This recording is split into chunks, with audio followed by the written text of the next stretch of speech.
अस्सलाम वालेकुम नाज़रीन, आप देख रहे हैं प्रोग्राम गोया और मैं हूं अरसलान खालिद। आज के प्रोग्राम में इस वक्त जो एक मामला चल रहा है और मुसलसल जिस पर बात हो रही है वो एक मुबैना ऑडियो क्लिप है।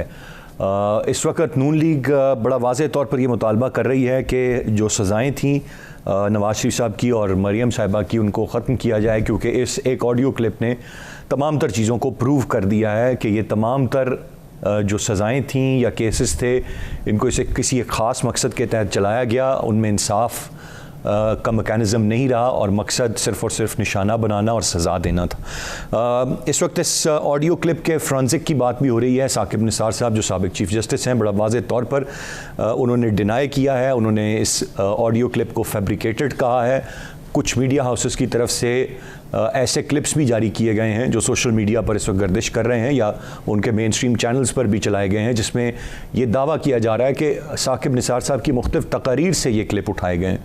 लेकिन वो सहाफ़ी जो उसको मंजर आम पर लाए हैं वो अपनी बात पर कायम है और उनका कहना है कि हर लिहाज से ये ऑडियो क्लिप बिल्कुल हकीकत पर मबनी है। फिर ये भी ख़बरें आ रही हैं किसी हद तक कि साकिब निसार साहब अब ख़ुद क्या कानूनी चाराजोई हो सकती है इस मामले पर, उस पर गौर कर रहे हैं और फिर शायद वो ख़ुद अदालत के पास इस मामले पर जाएं।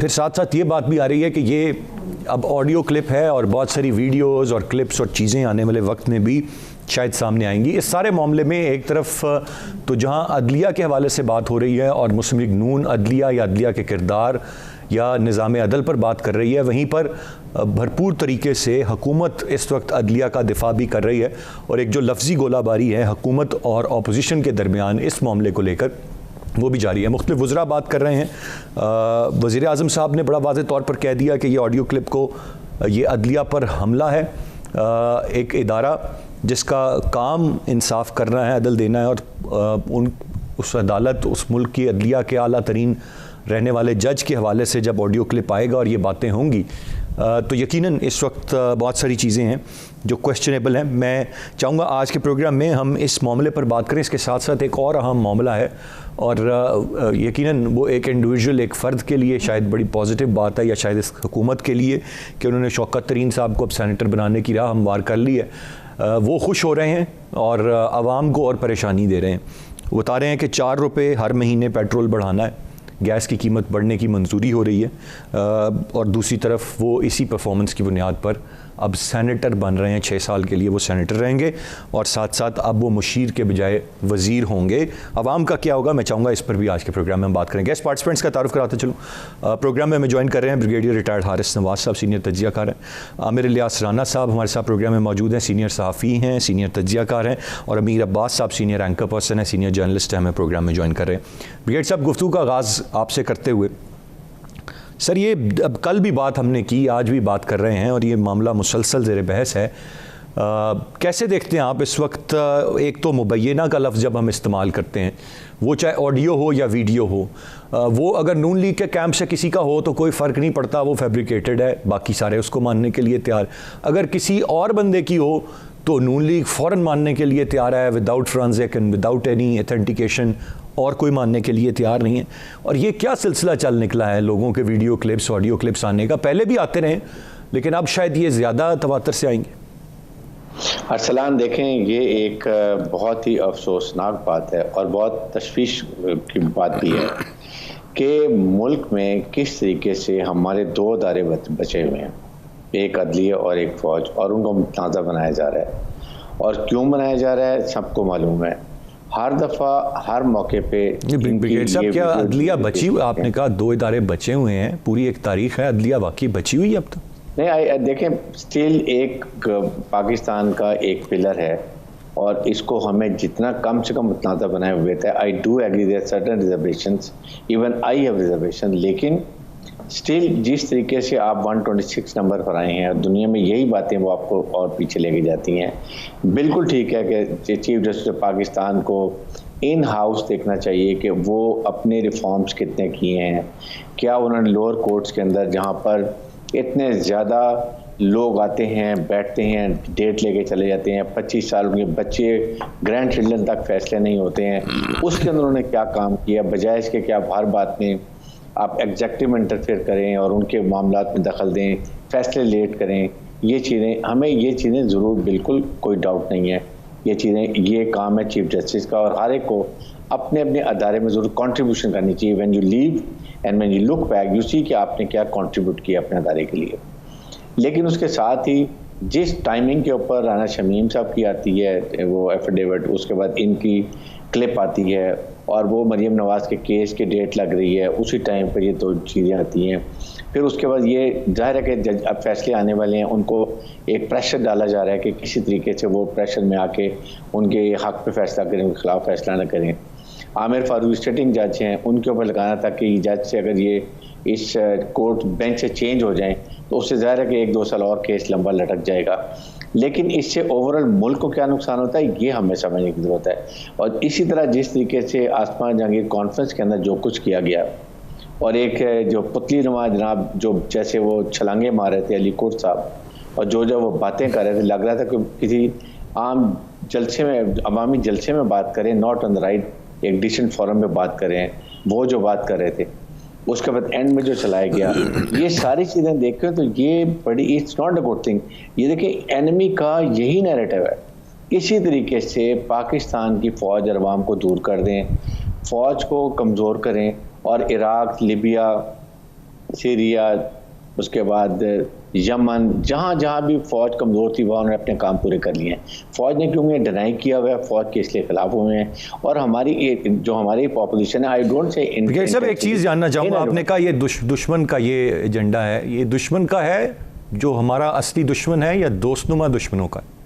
देखें, दोस्तनुमा भी और दुश्मन भी, और हमारे पॉलिटिशियंस और हमारे जो ये अभी जो इतना ये इंसिडेंट हुआ है, इनएडमिटेबल, आई वुड से कि वो नहीं जानते होंगे सब करें क्या इन लोगों का, करें क्या इनको, क्या देखें ये कहीं ना कहीं एग्जाम्पल करनी चाहिए। आपने जो कुछ के यकीन करें as a Pakistani, because I know कि ना अमीर अब्बास इज इन पॉलिटिक्स, ना आमिर साहब है, ना मैं हूँ। हम बात करें पाकिस्तान की, हमारे बच्चों ने यहाँ पर रहना है। क्या हमारे पेरेंट्स ने, हमारे ग्रैंड पेरेंट्स ने ऐसा पाकिस्तान छोड़ा था जो हम अपने बच्चों के लिए छोड़ के जा रहे हैं? वी मस्ट रियलाइज, ना मेरिट है, ना कोई चीज़ है, self interest, party interest, personal interest, business interest. आपने क्या कुछ वहाँ पर आपके जो लीडर हैं वहाँ बैठे हुए हैं, जिस तरीके से वो वहाँ पर फौज के खिलाफ बात करते हैं, जिस तरीके से टारगेट करते हैं, क्या वो करके गए हैं? कैसे बड़े बड़े लग्जरी अपार्टमेंट में जो वहाँ का अमीर से अमीर आदमी अफोर्ड नहीं कर सकता, ना कोई उसकी आप रसीद देते हैं, ना आप उसको कतरी लेटर लेकर आ जाते हैं, और फिर आप कहते हैं कि इंसाफ आपको नहीं मिला, बहाना लगा कि मुल्क से आप चले जाते हैं। मैं ये ऑनेस्टली मैं कह रहा हूँ कि ये हमें अब ये रवायत चेंज करनी चाहिए। हमें किसी तरीके से भी, मैं हमेशा कहता हूँ, हमें शुरू में चाहिए था हुकूमत को कि अदलिया के साथ बैठते, मुल्क के वसी तर प्लान में कोई ना कोई ऐसा लाएअमल बना लेते जो इंसाफ के तकाजे पूरा करता, लेकिन अकाउंटेबिलिटी को जल्दी ख़त्म करता है। और चाहे चेयरमैन नैब को इन्वॉल्व साथ करते कि जी ये 3-3 महीने के केस हैं, इसमें सुप्रीम कोर्ट के जज मॉनिटर कर दे, जैसे पनामा में किया था, और इनके डिसीजन जल्दी करते हैं। राइटली सेड ब्रिगेडियर साहब, पॉइंट वेल टेकन। गुफ्तगू का सिलसिला जारी है, एक ब्रेक की जाने बढ़ेंगे, ब्रेक से वापस आकर मजीद बात करते हैं, साथ रहिएगा।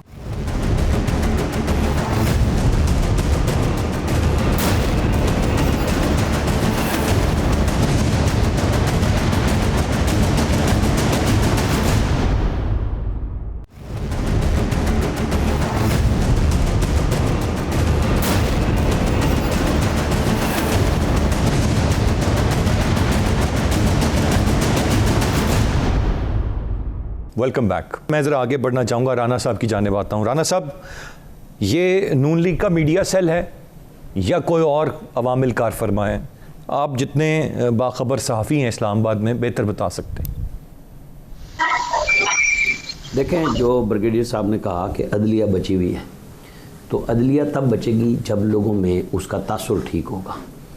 जब 13 साल पहले एक साबिक चीफ जस्टिस रिटायर होने के बाद नसीम हसन शाह साहब ये इतराफ़ करते हैं कि उन्होंने भुट्टो को फांसी प्रेशर में दी, और उसके कई साल बाद आसिफ अली जरदारी बतौर सदर मुमलिकत एक रेफरेंस भेजते हैं, बाबर अवान उसमें वकील होते हैं, वो क्यों सुप्रीम कोर्ट में ज़ेर इल्तवा है? आपने रास्ता दिया ना लोगों को कि आप अपने बारे में नहीं सुनना चाहते, आपको उस केस का, उस रेफरेंस को ले आना चाहिए ना कि वो फांसी ठीक थी, गलत थी। जब एतराफ़ात लोग कर रहे हैं फांसी देने वाले, तो फिर मुज़ायका अदलिया को क्यों है? जब हम चाहते हैं कि हमारी अदलिया और ज़्यादा रिस्पेक्टेबल हो जाए, तो फिर एक चीफ़ जस्टिस की ऑडियो आती है, और चीफ़ जस्टिस वो नहीं वो बिल्कुल जलसे करते थे अदालत के अंदर, वो तड़ियाँ लगाते थे अदालत के अंदर, वो कमेंट्स नहीं देते थे। अब चीज़ें खुल रही हैं ना, तो जवाब भी देना होगा। तो इसकी रिस्पेक्ट तभी बहाल होगी जब आज के चीफ जस्टिस इस पर नोटिस लें, और वो भी सुओ मोटो, कि आ जाएं जी, ये फ्रॉन्जिक होगी नहीं होगी। साकिब निसार साहब आप बताइए, देखें ना उनके फैसलों को खुद अदलिया अंडू कर रही है। अब आप मुझे बताएं कि अभी एक जज साहब रिटायर हुए, 16,000 ख़ानदानों को कितने महीने फैसला महफूज करके चले गए, वो उसी दिन सुना देते। अच्छा जी, फिर ऑरेंज ट्रेन पे कितने, सर वो 16 है या 20,000 है? मेरे पास जो फिगर्स हैं वो 20,000 तक के। चलें 20 कह लें, मतलब ख़ानदान हैं वो, फ़र्द नहीं है। अच्छा, फिर ऑरेंज ट्रेन पे क्या किया? कर्जा लिया था ना, चाहे कोई गवर्नमेंट ले, अब भी कर्जा ही ले रहे हैं ना जो भी प्रोजेक्ट कर रहे हैं। आपने उसको पहले स्टे दिया, फिर फैसला महफूज किया, नुकसान किसका किया? तो सवाल तो उठेगा। जब सवाल उठता है तो जवाब दिया जाना चाहिए, क्योंकि धुआं ना उठाएं, उसके नाम पे आप कोई ऐसी चीज़ें ना मलें कि जिससे लोग ये सवाल उठाएं कि हुजूर आप भी तो कुछ जवाब देना, हम तो तौहीन अदालत से डरते हैं। लेकिन 21 लाख मुकदमात का ज़ेर इल्तवा होना, और जब आलमी रैंकिंग में हम नीचे से टॉप पे आ रहे हों तो सवाल उठेगा, तो जवाब देना पड़ेगा और इसके लिए फ़ैसले करने होंगे। ये नहीं होता कि आप एग्जेक्टिव को तो ऑर्डर कर देते हैं जो आपने को नहीं करने चाहिए, क्योंकि जैसे आपने कई साल से जो आइनी शिकें हैं वो चीफ जस्टिस लाहौर, तमाम हाई कोर्ट्स और सुप्रीम कोर्ट के, इन सब के रजिस्ट्रार बजट अपना खुद बना रहे हैं और पब्लिक अकाउंट्स कमेटी में जवाब देने के लिए भी तैयार नहीं है। एब्सोल्यूट पावर आपके पास है, जवाब आपने नहीं देना। उसके पीछे पीछे नैब के चेयरमैन भी चल पड़े।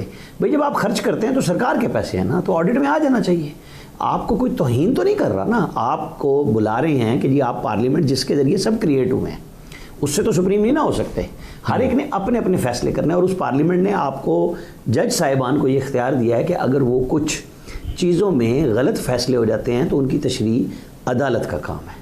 अदालत सुप्रीम राना साहब, getting back to the point, ये इस वक्त मेरा सवाल ये था कि सर ये अब मैंने जो इतना फैलाया ना, इसलिए फैलाया है कि मैं ये बात कह रहा हूँ कि ये वो सारी चीज़ें हैं, क्योंकि मैं एक फिक्रे में भी इसका जवाब दे सकता था। जी। मैंने अदालत की बात की है। जब हम कहते हैं कि यहाँ इंसाफ होता है, तो इन लोगों को, जजों की अपनी तकर्री में भी आम लोगों से पूछना चाहिए। जब ये पब्लिक सर्विस कमीशन के, या जैसे 16,000 लोगों को निकाला गया, किसी ने नहीं ना पूछा, तो जब ये हाई कोर्ट में आते हैं, जब ये सुप्रीम कोर्ट में आते हैं, इनका पूछा जाना चाहिए कि जो लोग आ रहे हैं इन्होंने कभी अपने क्लाइंट के साथ कोई बदयांती तो नहीं की थी। ये हक है ना हर आदमी का कि वो उसको रास्ता मिले कि वो बता दे, ताकि हमारे लोग छन छन के आएँ, फिर इल्ज़ामात नहीं आएंगे। साकिब निसार साहब भी नवाज शरीफ के सेक्रेटरी ला थे, उनकी पॉलिटिकली उस हायरार्की में ये कोई वो सर्विस से नहीं आए थे, ये वकील के तौर पे एक पॉलिटिकल अपॉइंटमेंट थी। फिर वहीं से ये हाई कोर्ट में चले गए, फिर ये सुप्रीम कोर्ट में आ गए, और बहुत सारे लोग इसी तरह आए। अच्छा, तो फिर होना क्या चाहिए? ये इल्ज़ामात आते रहेंगे, लगते रहेंगे, उंगली उठेगी, तो बेहतर है कि इसका तो फ्रॉन्जिक कराएं और तसल्ली के साथ कराएं, बिल्कुल इसको छुपाएं नहीं, इसके पीछे मत छुपें। राना साहब, मैंने जो चीज़ मैं जो जानना चाह रहा हूँ, राना साहब अगर मैं दोबारा से पूछ सकूँ, जो मैं जानना चाह रहा हूँ वो ये कि इसकी टाइमिंग, ये मैंने आपसे सवाल ये कहा था कि ये नून लीग का मीडिया सेल है या कोई और अवामिल कार फरमाए, मुझे ज़रा इस पर थोड़ी रोशनी डाल दें सर। फ्रॉन्जिक तो होना चाहिए, इस पर तो वी ऑल एग्री सर। अहम बन रही, मैं समझ रहा हूँ कि जब टाइमिंग की बात होती है ना, तो जिस किसी ने भी किया है तो इसमें आ जाएंगे ना फ्रॉन्जिक में। अगर फ्रॉड है तो पकड़ ले उन सबको, और ठीक है तो फिर उसको पकड़ ले जिसने बात की है। मतलब इसको आप क्लियर करेंगे ना, टाइमिंग की बहस में क्यों पड़ते हैं कि जी मरियम की पेशी होती है, नहीं राना साहब क्यों भाग गया जब मरियम राना साहब वो तो देखें, we all vote for forensic पे चढ़ बैठा था नैब। राना साहब हम सारे फ्रॉन्जिक की, तो जब तक आप फ्रॉन्जिक नहीं ना कराएंगे, और फ्रॉन्जिक होगा और रिपोर्ट आ जाएगी, तब हम जरूर उस पर बात करेंगे। मैं राना साहब एक चीज जानना चाहता हूं, टाइमिंग की बात नहीं है। नहीं अरसलान साहब, इस तरह नहीं कि मैं आपके तजवीज़ करदा सवाल के उसके पैरामीटर्स के अंदर ही जवाब दूं, ऐसे नहीं होता। मैं इस सवाल को ही नहीं ठीक समझता। ये लोगों की इख्तरा है ना कि टाइमिंग है, ओके होगी टाइमिंग, तो आप उन टाइमिंग बनाने वालों को कानून के मुताबिक पकड़ लेना, सजाएं दे दें। अच्छा, इस सवाल को आप नहीं समझ, आप इस सवाल के दूसरे हिस्से पे आ जाते हैं, इसके पीछे कौन से अवामिल कार फरमाए? इसके पीछे जो अवामिल कार फरमाए उन सबको लाएंगे तभी जब आप इसके ऑडिट कराएंगे। ठीक, इसकी बयानात आने वाले, क्या राना शमीम साहब भाग गए या वो नहीं आ रहे? वो पाकिस्तान आ गए ना एफिडेविट देने के बाद, वो वहाँ तो नहीं ना रुक गए, वो इस्लामाबाद में मौजूद हैं। तो या तो सुप्रीम कोर्ट दोनों को इकट्ठा बुला ले, या 30 नवंबर के लिए हाई कोर्ट को कह दे कि आप जब एक केस सुन रहे हैं तो ये फॉरेंसिक भी सुन लें, क्योंकि ये पॉइंट वेल टेकन, टाइमिंग है, इसलिए इस पे बात ना की जाए। बिल्कुल इसलिए नहीं हो सकती कि जी चूंकि ये टाइमिंग है लिहाजा इसे ना सुने, परवाह ना करें। नहीं, आपकी बात बिल्कुल सर, बिल्कुल बजाय। मैं अब जरा अमीर अब्बास साहब की जानिब बढ़ूंगा, और अमीर अब्बास साहब मुझे बेहतर अंदाज में बता सकेंगे कि आप कैसे सारे मामले को देख रहे हैं। ठीक है, फ्रांसिक होना चाहिए मेरे ख्याल से, हाँ आप भी इसी बात के लिए एग्री करेंगे, हम सब, दूध का दूध पानी का पानी होना चाहिए, लेकिन रिवायत नहीं है ये होने की। इस मुल्क में सिर्फ इल्ज़ाम लगते हैं, चीज़ें आती हैं, उनकी तहकीकात या होती नहीं है, या होती हैं तो वो किसी मंतकी अंजाम को नहीं पहुँचती हैं। एज ऑफ नाउ जिस स्टेज पे हम खड़े हैं उस पर अगर बात करें, रोशनी डालें, आपकी क्या राय होगी? अरसलान, 3-4 बातें इकट्ठी हो गई हैं, दोनों मेहमानों ने बात की। देखें, टाइमिंग के ऊपर जो आमिर इलियास साहब फरमा रहे हैं ना, ऐसा नहीं हो सकता कि आप टाइमिंग को सरीहन नजरअंदाज करते हैं, सरासर नजरअंदाज करते हैं। टाइमिंग को कहा जाता है सर्कमस्टेंशियल एविडेंस। अगर कोई स्टोरी अचानक पॉपअप होती है तो स्टोरी के हम साथियों का क्या काम है, हम भी तो सर्कमस्टेंशियल एविडेंस देखते हैं, हम डॉट्स कनेक्ट करते हैं। जब हम एनालिसिस करते हैं, हम एनालिसिस किस बात पर करते हैं? क्या हमें हर बात की अंदर की खबर होती है? नहीं। क्या हम हर पर्दे के पीछे छुपे हुए होते हैं या हर मेज के नीचे बैठे होते हैं? नहीं। हम एनालिसिस किस बात पर करते हैं कि हम सिचुएशन को डाइसेक्ट करते हैं। तो इस वक्त जो पैदर पै वाकयात हुए, जिस तरह दोबारा से केस इस्लामाबाद हाई कोर्ट में उसकी हेयरिंग शुरू हुई, एंड उस हेयरिंग से 2 दिन पहले जस्टिस शमीम का बयान क्या जाना, वो जस्टिस शमीम जो 3 साल से इस बात को अपने सीने में दबा के बैठा है, और ये बात खुद उनके बेटे ने एतराफ किया कि मेरे वालिद नवाज शरीफ साहब से मिलते रहे, लंदन में जाके मुलाकातें भी है, राब्ता भी, तो उनके सीने पे या उनके ज़मीर पे बोझ नहीं था ये कि मेरे सामने एक शख्स, एक बेगुनाह औरत और एक बेगुनाह शख्स को सजा दिलवा रहा है, वो अपने सीने पे बोझ लेके चलते रहे? ये कैसे हो सकता है? मैं नहीं कह रहा कि वो गलत कह रहे होंगे, वो मुमकिन है सही फरमा रहे हो, मुमकिन है साकिब निसार ने उनके सामने बात की हो, लेकिन जब आप एनालिसिस करते हैं तो आप डॉट्स कनेक्ट करते हैं, और इन डॉट्स का नाम ही जो है वो टाइमिंग होती है। एक बात। अब जहां तक ये साकिब निसार साहब की बात है, देखिए, जब सबसे पहले 2 दिन पहले ये ऑडियो लीक हुई, तो मैं उन चंद पहले लोगों में से एक था कि जिसने ये कहा कि आज हमारी अदलिया का समझो जनाजा निकल गया, और साकिब निसार साहब ने इतना बड़ा डेंट डाल दिया है। एक कॉल पहले सामने आई थी जस्टिस कयूम की, जस्टिस कयूम हाई कोर्ट के जज थे, अब उसके एक तवील अरसे के बाद एक कॉल सामने आती है सुप्रीम कोर्ट के चीफ जस्टिस की। तो अगर ये कॉल सही है, सच है, तो उसके बाद हमारा तो एक भयानक चेहरा सामने आ जाएगा ना। हमारा तो जो भरम बाकी था इदारों का, वो भरम भी पाश पाश हो गया। लेकिन 2 दिन के बाद चैनल्स ने अपने तौर पे, रिपोर्टर्स ने इन्वेस्टिगेट करके एक नई कहानी हमारे सामने रखती है, और वो कहानी ये है कि ये जो ऑडियो है ये सारी कॉन्कॉक्टेड है, डिस्टॉर्टेड है, और इधर उधर के जुमले उठा के जोड़ के उनको बना दिया गया है। जी।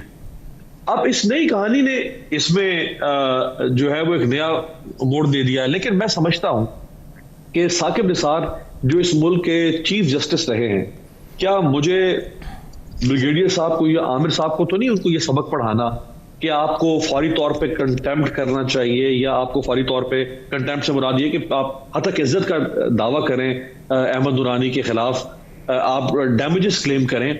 और हमारे सामने जिंदा मिसाल चंद हफ्ते पहले की है, जब जुल्फी बुखारी साहब ने रेहाम खान साहिबा के खिलाफ डैमेजेस क्लेम किए, हतक इज्जत का दावा किया, और वो ये दावा जीत गए, और उन्होंने, और वो आज सुरखरू हो गए। तो माफी मांग ली रेहाम साहिबा ने। नहीं, निसार साहब आज इस जी माफी मांगी हो, ना सिर्फ माफी, और इंतहाई शर्मनाक तरीके से उनको माफी मांगना पड़ी, उनको ट्विटर पे अलहदा माफी मांगना पड़ी, उनको यूट्यूब पे अलहदा से अपना एक वीलॉग करके माफी मांगना पड़ी। जहां पे ये बात उन्होंने की थी, हर प्लेटफॉर्म पे जाके उनको माफी मांगना पड़ी। तो क्यों नहीं आज साकिब निसार साहब इस बात को 48 घंटे से ज्यादा होने को हैं, उन्होंने अभी तक क्यों नहीं किसी को लॉ फर्म को हायर करके, या वो खुद अगर चीफ जस्टिस रहे हैं, उनसे बड़ी कौन सी अथॉरिटी है कानून को समझने वाली, उन्होंने क्यों नहीं अभी तक अहमद दुरानी के खिलाफ हतक इज्जत का दावा दायर किया? उनको करना चाहिए था, और यहीं से उनकी जो है वो सदाकत साबित हो जाएगी। शहबाज शरीफ साहब के खानदान के खिलाफ जिस वक्त डेली मेल ने स्टोरी फाइल की, वहां से उनके एक सहाफी ने, तो जिसमें ये डिफेड वाला मामला था कि ये जो बरतानिया से पैसा आया था यहाँ पे जल्जला जदगान की मदद के लिए वो पैसा शायद खा लिया था शरीफ खानदान ने, तो शहबाज शरीफ साहब ने वहां जाके उसके खिलाफ डैमेजेस क्लेम किए। अब वो केस गलत है, ये सच है, उसका नतीजा क्या निकलता है वो तो वक्त बताएगा, लेकिन उन्होंने क्लेम किया। तो साकिब निसार साहब को ये सारी जुबानें खामोश हो जाएंगी अगर वो डैमेजेस क्लेम करें, वो हतक इज्जत का दावा दायर करें अहमद दुरानी के खिलाफ। वो क्यों नहीं कर रहे अभी तक? जब तक वो नहीं करेंगे, देखिए अनफॉर्चुनेटली हमारे मुल्क में इतनी पॉलिटिकल पोलराइजेशन हो चुकी हुई है अरसलान, कि हमारे यहाँ मैं हूं तो मेरा एक अपना सियासी नजरिया बन चुका हूं, मेरी अपनी एक सियासी वाबस्तगी बन चुकी होगी, कोई और हमारे दोस्त हैं उनकी अपनी सियासी वाबस्तगी बन चुकी होगी। हम सिचुएशन को सच या झूठ के पैमाने पर नहीं परखते, हम सिचुएशन को परखते हैं अपनी पसंद या नापसंद की बुनियाद के ऊपर। अगर मैं किसी सियासी जमात का दुमछल्ला बना हुआ हूं या किसी सियासी जमात से वाबस्ता हूं या ज़हनी तौर पे वाबस्ता हूं या मैं उसके एजेंडे को टोकता हूं या मैं उसका बेनिफिशियरी हूं, कुछ भी कह लिया, तो मैं इस चीज को नहीं देखूंगा कि साकिब निसार ने सही किया या गलत किया। मैं ये देखूंगा कि मेरे सियासी बयानिए को, मेरी सियासी जमात को, मेरी I totally agree with you Mir Abbas साहब, ये बड़ी मेरे ख्याल से बहुत वैलिड बात है, और ये सब इसमें हम सबको एहतियात बरतने की ज़रूरत है, और ये बहुत आम तौर पर ये चीज़ हो रही है, हर जगह पर हम देख रहे हैं। और जब हम बात करते हैं न्यूट्रल एनालिसिस की, तो वो शायद किसी हद तक बड़ा मुश्किल हो जाता है, कम है लेकिन है ज़रूर है। मैं एक ब्रेक की जाने बढ़ूंगा, ब्रेक से वापस आकर मज़ीद बात करते हैं, साथ रहिए।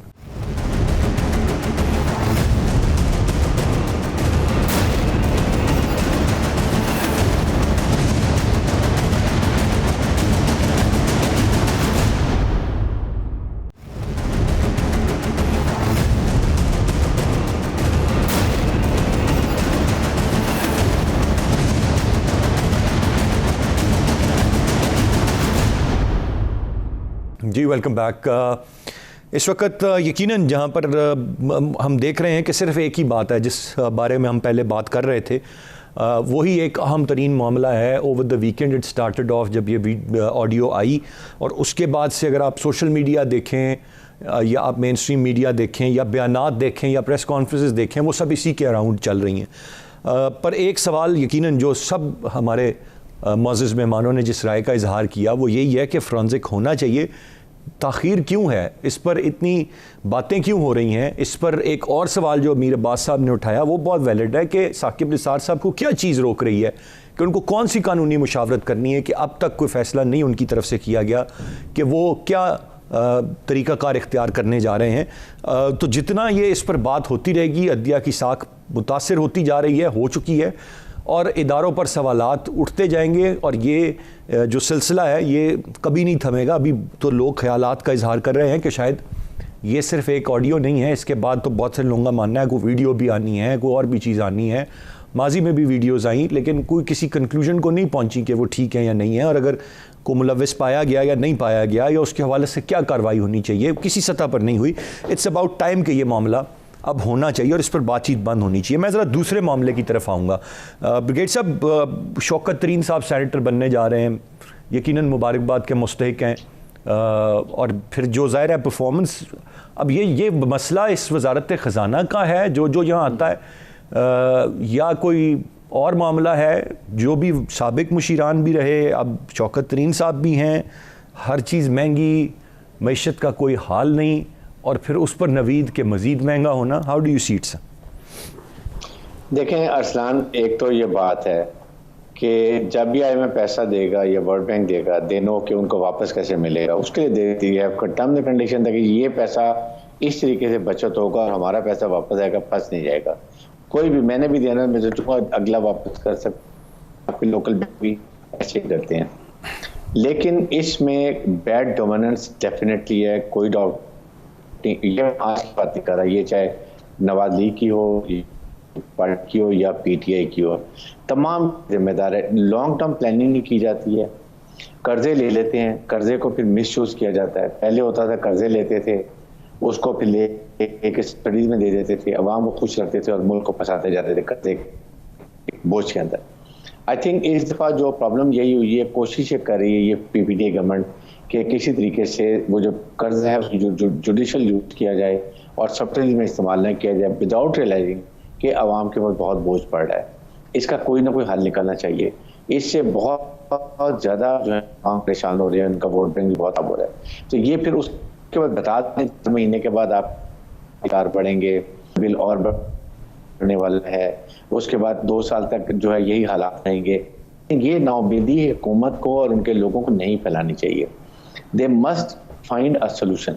अगर कोई हल नहीं, गिव सब्सिडीज, गिव, उसमें से पैसा दे रहे हैं आप, ले रहे हैं आप, डेवलपमेंट का पैसा हो, किसी का भी हो, जो कर्जा वापस करें। उसके अलावा आपको कहीं ना कहीं आवाम को रिलीफ देनी है।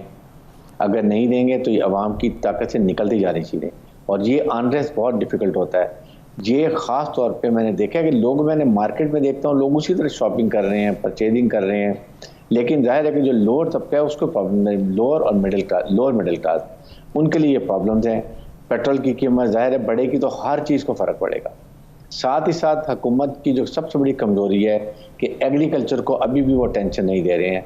अगर आपके मुल्क में फूड ग्रेन हो, आप इसको इम्पोर्ट ना करें और अपने मुल्क में पूरा कर लें, चाहे वो चीनी हो, चाहे वो चावल हो, चाहे दालें हो, या आपने इस चीज़ों में कुछ भी नहीं किया, आपका इम्पोर्ट दालों के ऊपर, बिस्किट्स के ऊपर, चॉकलेट्स के ऊपर, so why when we can't afford it have indigenous things, और उसके ऊपर कॉन्सेंट्रेट करें। इंडिजिनस प्रोड्यूस आइटम्स जो हैं उस पर तो कम अज़ कम खुदा के लिए उसको तो कंट्रोल करें। आपके मुल्क में सब्जी हो रही है, आपके मुल्क में गंदम उग रही है, आपके मुल्क में बाकी जो चीज़ें हो रही हैं उनको तो ठीक कर लें।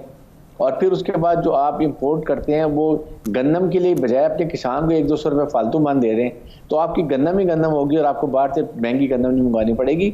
देयर आर वेस्टेड इंटरेस्ट जो हर हुकूमत में है, इनमें भी हैं।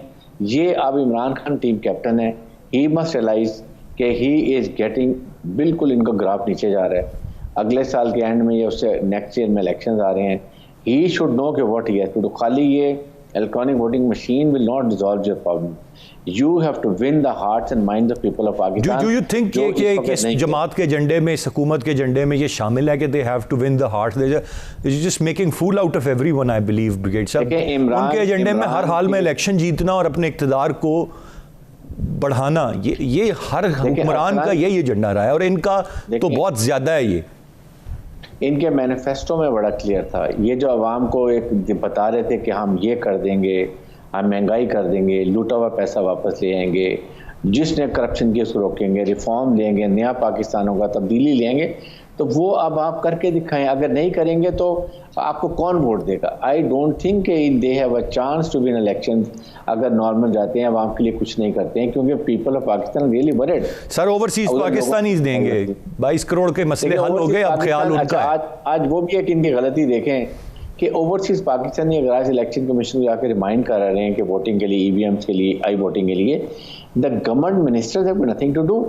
Why you are sending? इसलिए आप उनको पार्टी बना ली कि सारे ओवरसीज पाकिस्तानी जो वो पीटीआई को वोट देंगे, इसलिए। अब ये तो ब्रिगेड साहब देखें, हम अगर नहीं समझ सके, लेकिन गवर्नर स्टेट बैंक इस बात को समझ गए। ओवरसीज पाकिस्तानी खुश हैं। वो पहले $100 भेजते थे तो कितने पैसे बनते थे और अब कितने बनते हैं, तो it's good for them. Sir ये समझ नहीं रहे कि कैसे उन्होंने। मैं ज़रा राना साहब की जानिब बढ़ूंगा। राना साहब, सर आप कैसे देख रहे हैं, ये सेनेटर बनने जा रहे हैं शौकत तरीन साहब, फाइनली ये काम भी हो रहा है, वो बनने जा रहे हैं। एक तरफ ये खबर है और साथ ही मेरे पास खबर है कि मज़ीद महंगी करने के इशारे, चीज़ें, बिजली, गैस। देखें जी, पहले तो ये कि ब्रिगेड साहब जैसा बंदा जो तज्जिया, जितना सॉफ्ट तज्जिया वो कर सकते थे उन्होंने कर दिया। इससे आगे उनके भी पर चलते हैं कि वो क्या करें कि जिन्होंने 3 साल और 2 महीने हो रहे हैं, सिवाय होगा के अलावा कर दिया, क्या कर दिया? कुछ नहीं किया। सर कर दिया ना सर, ओवरसीज पाकिस्तानी इसको वोटिंग का हक दे दिया। दावे करते हैं ना, आप देखें ना जी कि शौकत तरीन को ये पंजाब से सेनेटर बनाने की जरूरत नहीं कर सके। वादे करते रहे 6 महीने, 8 महीने। इनको पता है कि यकीन हो गया है कि इनके अंदर बगावत होगी और वो सेनेटर नहीं बन सकेंगे। अब भी इन्होंने मुश्तरका इजलास में जिस जतन से वोट लिए काफ लीग और MQM के, वो हम यहाँ नहीं कह सकते।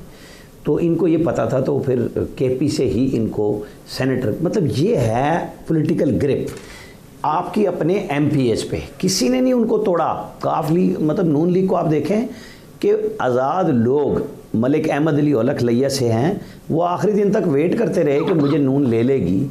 नून ने नहीं बुलाया किसी ने, उन्होंने खामोशी रखी कि बना लो यार, चाहे तरीन के जहाज़ पे चढ़ जाओ, कुछ हो जाओ, हम चुप करके बैठे हैं। वो उस हालत में थे उस वक्त। आज इनके एमएनए राना सनाउल्लाह ने दावा किया कि 23 लोग हमसे राब्ते में थे कि उनको पता है कि आइंदा इलेक्शन में जब हम जाएंगे तो हमारे साथ क्या होनी है। अच्छा, अब आप देखें 4 रुपये लीटर पेट्रोल हर महीना महंगा होना है और इसको 30 रुपये तक लेके जाना है। 9 रुपये 28 पैसे तक का हो चुका है। 20 रुपये बढ़ जाएंगे 5 महीने में। पेट्रोल कहाँ होगा? फिर 17% GST। अच्छा, सिर्फ पेट्रोल पे नहीं आना, जिसका पिछले हफ्ते ये क्रेडिट ले रहे थे कि हमने GST ज़ीरो कर दिया, अब हर एग्जेम्पशन ख़त्म कर दिया। खाने पीने से लेके हर चीज़ पे जो उसका एक तूफ़ान अलग आएगा। जब आप पेट्रोलियम मसनूआत 4 रुपये महीना बढ़ाएंगे और आलमी मार्केट का उससे कोई ताल्लुक नहीं है, क्योंकि जब तक ये पेट्रोल की वैसे कीमतें बढ़ा रहे थे तो आलमी मार्केट को कोस रहे थे और अब ये खुद बढ़ा रहे हैं। 200 यूनिट के नाम पे जो ड्रामा होता था कि जी सबसे ज़्यादा यूनिट ही वही इस्तेमाल करते हैं, उनको भी कल हमाद अदर साहब ने कह दिया कि अगर 6 महीने तक उन्होंने रेगुलर 200 यूनिट यूज़ किए, उससे ऊपर ना गए, तब उनको ये बेनिफिट होगा, वरना वो भी नहीं होगा। यानी फ़र्क, यानी गर्मी और सर्दी का फ़र्क तो आता ही आता है गरीब के ऊपर। और मतलब वो सबसे वो क्लास है, 200 यूनिट कुछ भी नहीं होते। आप अंदाज़ा करें कि ये किस जबर के साथ बोल रहे थे। अगर कह लें, जब आपका अवामी नुमाइंदा वज़ीर ख़जाना नहीं होगा, वो अवाम से नहीं ख़वास से होगा, चाहे वो हफीज़ शेख हों या अब हों, इनको क्या पता ये वो सारे लोग बैठ गए हैं आके हुक्मरानी के अंदर जो डॉलर के अंदर चीज़ों की पैमाइश करते हैं और रुपए में हमें बेचते हैं। हम सारे ख़रीदते रुपए में हैं चीज़ें, और वो क्लास फैसले करती है। इसीलिए गवर्नर स्टेट बैंक ने कहा ना कि इनको क्या पता, ओवरसीज़ पाकिस्तानियों के तो पैसे बढ़ गए हैं बैठे बैठे। अब उन्हें क्या पता, इनमें से मैं आपको गारंटी से कहता हूँ आधे तो वो लोग हैं जो सोशल सिक्योरिटी बेनिफिट पे जी रहे हैं बाहर, और सबसे ज़्यादा सोशल एक्टिविस्ट हैं ये पाकिस्तान के अंदर।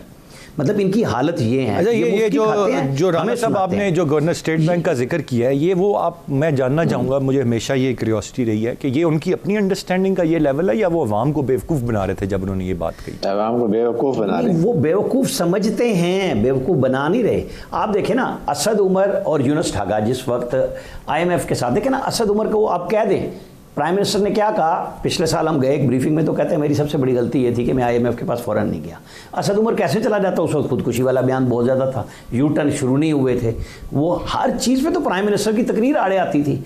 अच्छा, खैर एक अच्छा ये पैकेज तकरीबन तैयार हो गया था IMF से, तो अचानक फिर फैसला हुआ कि IMF से IMF मुज़ाकरात करेगी। असद उमर ढागा फारिग हो गए, हफीज़ शेख और गवर्नर स्टेट बैंक आ गए। मतलब कमाल हो गया ना कि जो उन्हीं का मुलाजिम है उनसे वो क्या शराइत तय करेगा। वो शराइत ये हैं कि पाकिस्तान के अवाम की जितनी ठुकाई हो सकती है वो की जाए। ठीक। और ये जो कह रहे थे ना, आप बेबसी देखें शौकत तरीन की, वो कह रहे थे, मैं कह रहा था शेर आएगा, और शेर कौन आया? IMF आ गया। वो अपने आप को नहीं कह रहे थे, ज़ाहिर है उनके पल्ले क्या रह गया, कोई बैंक कामयाब नहीं हुआ। मैं ज़रा मीर अब्बास साहब की राय भी ले लूँ। मीर अब्बास साहब, आप कैसे देख रहे हैं इस वक्त? अब 3 साल से ऊपर का अरसा, अगला साल इलेक्शन ईयर है, फोकस सारा ओवरसीज़ पाकिस्तानी और EVM पे है। इस अवाम को रिलीफ कब देंगे? और फ़िक्र या तो इनके मसले या हमारे हल हो गए होते, फिर ये आगे की बात करते हैं। उनको फ़िक्र उधर की सता रही है, इधर की नहीं सता रही। असरान, मुझे तो लगता है कि इमरान खान साहब को या तो कोई बहुत ज़्यादा किसी ने कॉन्फिडेंस दे दिया हुआ है, उनको किसी ने यकीन दिलाया हुआ है कि आप बिल्कुल फिक्र ना करें, कोई काम करने की ज़रूरत आपको नहीं है, कोई वादे पूरे करने की ज़रूरत नहीं है, कोई मंशूर पर अमल करने की ज़रूरत नहीं है, आप तसल्ली करें, चिल करें, हुक्मरानी को एंजॉय करें और इलेक्शन हम संभाल लेंगे। या तो किसी ने उनको कोई इतनी इस हद तक तसल्ली करवा दी हुई है कि इलेक्शन आपका है, आप ही जीतेंगे, लिहाजा आपको कख काम करने की जरूरत नहीं है। या फिर उन्होंने ये तय कर लिया था कि मैंने एक ही दफा शेरवानी पहननी है, बाकी सब कुछ भाड़ में जाए, मुझे दूसरी दफा बनने की कोई जरूरत नहीं है। तो मुझे कोई तीसरा ऑप्शन तो नजर नहीं आ रहा। ये नहीं सर, ये मैं पहली बात आपकी मुझे ज्यादा वजन वाली लग रही है मीर अब्बास साहब। दूसरी तो बज़ाहिर हालात नहीं बता रहे कि उनको एक ही दफा शेरवानी पहननी है, वो तो 10-15 साल के मूड में है सर।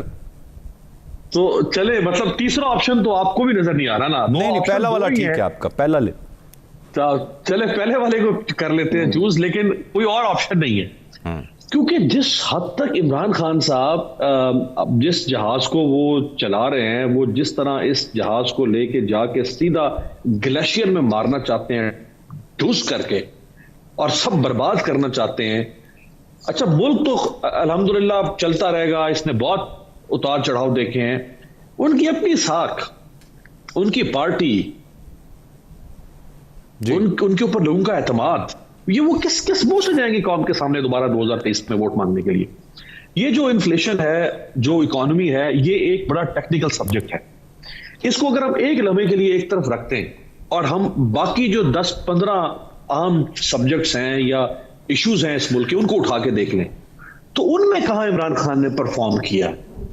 छोड़ दें इकोनॉमी को, माफ कर देते हैं हम इमरान खान को, बख्श देते हैं, हम इनको बेनिफिट ऑफ डाउट देते हैं कि भाई ये इकोनॉमी ठीक कर लेंगे अगले 2 साल में, एक लम्हे के लिए फर्ज कर लें हाइपोथेटिकली। मुझे बता दें कि और इन्होंने 10-15 जो हम इस मुल्क के मसले उनमें से कौन सा हल किया है?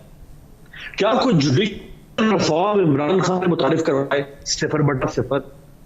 क्या कोई हेल्थ रिफॉर्म इमरान खान ने मुतारिफ करवाए 0/0? एक हेल्थ कार्ड, वो हेल्थ रिफॉर्म नहीं है, उसको खुदा रहा हेल्थ रिफॉर्म मत कहें, वो हेल्थ कार्ड है, एक चेक है, जो बीमार होगा उसको चेक दीजिए, जाओ अपना इलाज करवा लो। ये रिफॉर्म है?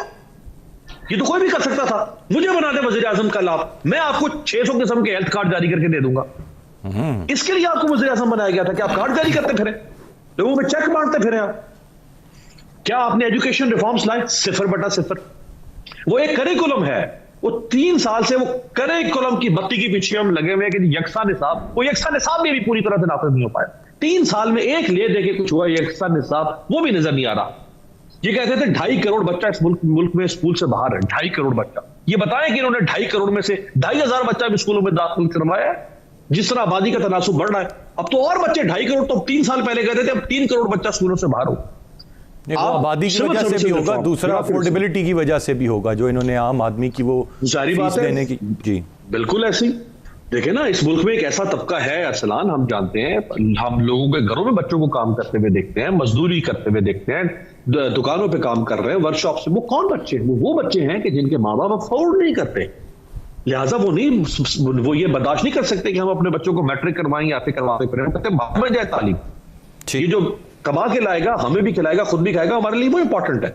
इसी तरह से आप देख लें, bureaucracy reform, civil services 0/0, police reform 0, मतलब बेशुमार चीजें हैं इस अजीम इंसान ने जो लोगों को एक लगाई हुई थी कि जी मैं ये कर दूंगा, वो कर दूंगा। क्या किया इन्होंने? अच्छा, अब इन्होंने ये जो 32 कवानीन पास करवाए पार्लियामेंट से, आप ये देखें कि उसमें यानी जितनी तनदेही से, जितनी हिम्मत से और जितनी मेहनत से इन्होंने ये कानून पास करवाए हैं, क्या उतनी ही मेहनत से ब्यूरोक्रेसी में रिफॉर्म का कानून नहीं पास हो सकता था? राइटली सर, ये बिल्कुल गौरतलब चीज़ें हैं, ये सब कुछ हो सकता था। और मेरे ख्याल से हम इस पर नॉन स्टॉप जितनी भी चाहें बात कर सकते हैं। I hope the government and the people sitting in the government they realise it somehow, और probably they have the realisation, लेकिन वो एक्सेप्ट नहीं करते या उसको एक्सेप्ट करके बेहतर करने की कोशिश नहीं करते। बट लेट्स होप दैट जिस तरह से ये क्लेम करते हैं उस तरह ये अब कहीं ना कहीं डिलीवर करना भी शुरू कर दें। तीनों मौजूद मेहमानों का बहुत शुक्रिया। आज के प्रोग्राम से इतने। अरसलान खालिद को इजाज़त दीजिए, अल्लाह ने के बाद।